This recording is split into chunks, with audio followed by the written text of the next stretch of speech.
So here we are going to demonstrate about motorized hammering machine. So the main components of our project are hammer, and here you can see an permanent magnet DC motor.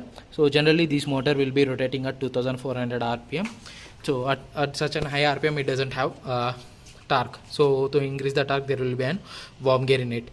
So this worm gear is connected to an spur gear, which will be reducing the rotations per minute into 10 rotations per minute. So this outlet of this spur gear is consisting of a shaft, which is the center rod.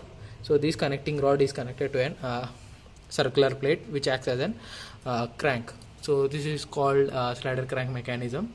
So when the battery, or else you can even call this an eccentric motion.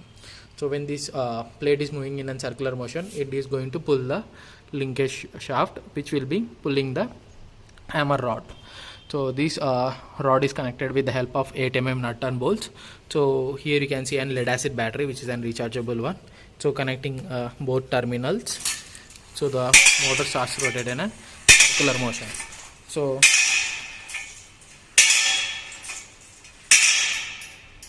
this is how the system is going to be working with the help of link mechanism.